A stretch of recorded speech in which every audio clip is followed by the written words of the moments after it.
know what it is, man. Dom, man. Pop Bluff, Missouri, man. 21, man. What the fuck's going on out here, man? All right, so tell me about yourself. Shit, man. Shit, man. I grew up in Pop Bluff, man. Born and raised, you know what I'm saying? I was a son to a police officer and a hard-working mama that worked fast food while I was growing up and shit when she was pregnant with me and shit like that, man. Grew up playing sports, baseball, basketball, and when I reached the age of 10, I kind of knew what I wanted to do with my career whenever I grew up. I wanted to become a professional wrestler, For years, I've been interested about the business. I didn't know how I was going to get into the business, and things like that because I thought it was going to be hard to try to find a wrestling school for me to go to, but shit, ended up finding it. Long way down the road and shit. We here today. All right, so wrestling. So what made you choose that? What made you choose that shit, path? Man? When I was 10 years old, man, me and my dad, we sat in the living room. We used to stay out there by the movie theater in Pop Bluff, man, out there by the golf course and shit, man. And one day I was in the living room. I was in there playing with the dog, and I think it was on Fox, man. Friday Night SmackDown they come on. You know what I'm saying? I was like, hey, go back. It was the Big Show and it was Kofi Kingston. And as soon as I started getting about 10 minutes, 20 minutes into it, I was like, Dad, I think I want to do that whenever I grow up. So, it started turning into like a every week thing. I started going to my bedroom, watching wrestling, going to my mama's bedroom, watching wrestling. I mean, that was the thing every Monday night. Me and my pops, we always scheduled to sit down in the living room and watch wrestling together. It was a pretty big thing. Okay. So, from out of all the people in your life, who do you think was the most influential person? Oh, my dad for sure. My dad was he was a very hardworking man. He always he always had this thing about himself. He was very quiet. He was always about his business and stuff like that. And I was kind of like always influenced by that. I thought that was tough. You got a guy that works hard, takes care of his family, and he don't talk a lot. Okay. He just handles his business. All right. So, as far as right now, what is the current steps you've taken to achieve your goal? Wrestling. Yeah. All right, man. So a lot of everybody know Pop Bluff, man. I used to get in trouble and things like that, man. I ended up catching a case last year. Messing around with my ex-girlfriend, things like that.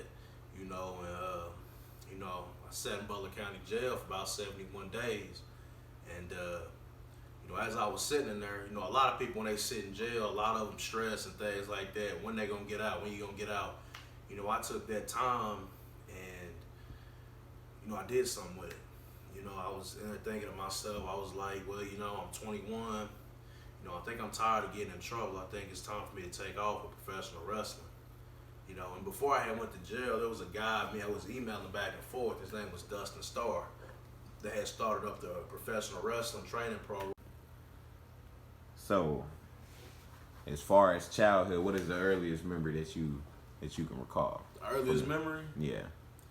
Man, like, what do you mean by like memory-wise? Like, as far as back you could think about your childhood, like some of the best parts, the worst parts. Man, as far as like best parts, man, just having my dad be able to coach me, through all the sports I was doing as a child, as a kid, man. Him being my coach for basketball and baseball, him being my mentor, and things like that. It was really a big thing to me for real. I got my own pops sitting over here on the sideline coaching me, telling me what I'm doing wrong, what I need to be doing, things like that. As far as, well, actually, I forgot another good thing. My sister being born was another great thing as well. I got, because it put like a lot of weight on my shoulders, man. Cause it's like, all right, now I'm a big brother. Now I got a role model and things like that. That's how it was supposed to be. But the age 12, man, it's really a big thing because at age 12, I started getting in trouble like really bad. You know, I was in and out of Sirius Youth Center, you know, here in Poplar Bluff. You know, I think the first case I caught was assault. You know, I was in and out of that boys' home, man. I sat in there for 11 months, went back for 9 months, went back for 7. You know, I was in and out of a mental hospital because I wouldn't take my medications and things like that. You know, and really the whole time I didn't need them. You know, because I was the problem, but I didn't want to fix myself. You know, I wanted to keep doing, you know, stupid shit. You know, and not taking it serious. All right. So on the lines of, all right, when your dad died, how did that affect you? All right, man. So, you know, I was 15, man, and you know, I was at my mama's house, you know, and I was in the bedroom. I'm just gonna tell from the beginning to the end. I think I was in there watching YouTube, man, and I got a phone call at the time. You know, iPhones, man. You know, it'll tell you who's calling, the call ID. Well, Yeah. it was a strange phone call, man. It said no call ID. I'm thinking, what the hell? You know, it was my dad's girlfriend that he was with. You know, when him and my mom split up about this, she was like a woman or two later, because he had been through like 2 women, and then he ended up with this one. She was like, Dom, your dad's dead. You know, the first thing I'm thinking, you know what I'm saying, it's gotta be fake. You know, and then it set in. You know, I just remember falling over. You know, I walked in my mama's bedroom. I said, Mom, Dad is dead.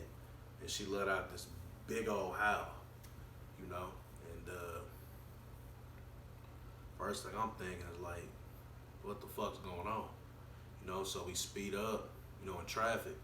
You know, we went to the gas station, met up with his old lady and her son, and they telling us what happened. You know, he was laying in the bed with his because he had a son with her as well. You know, I'm not really for sure on if it's actually his kid, but Yeah. they keep claiming that it is, you know.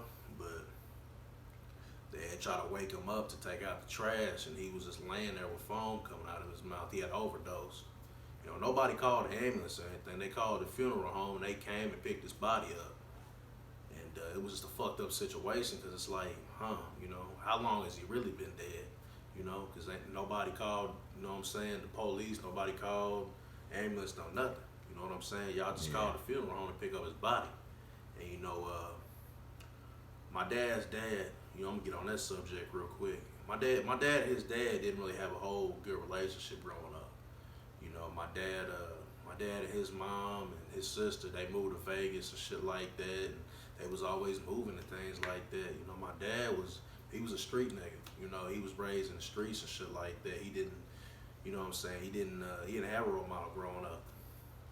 You know, mama being on drugs real bad. Like I said, his dad took off and, you know, things like that. And the way my dad's dad took his death was insane. I didn't expect him because I ain't seen my pawpaw in like 10 years, man.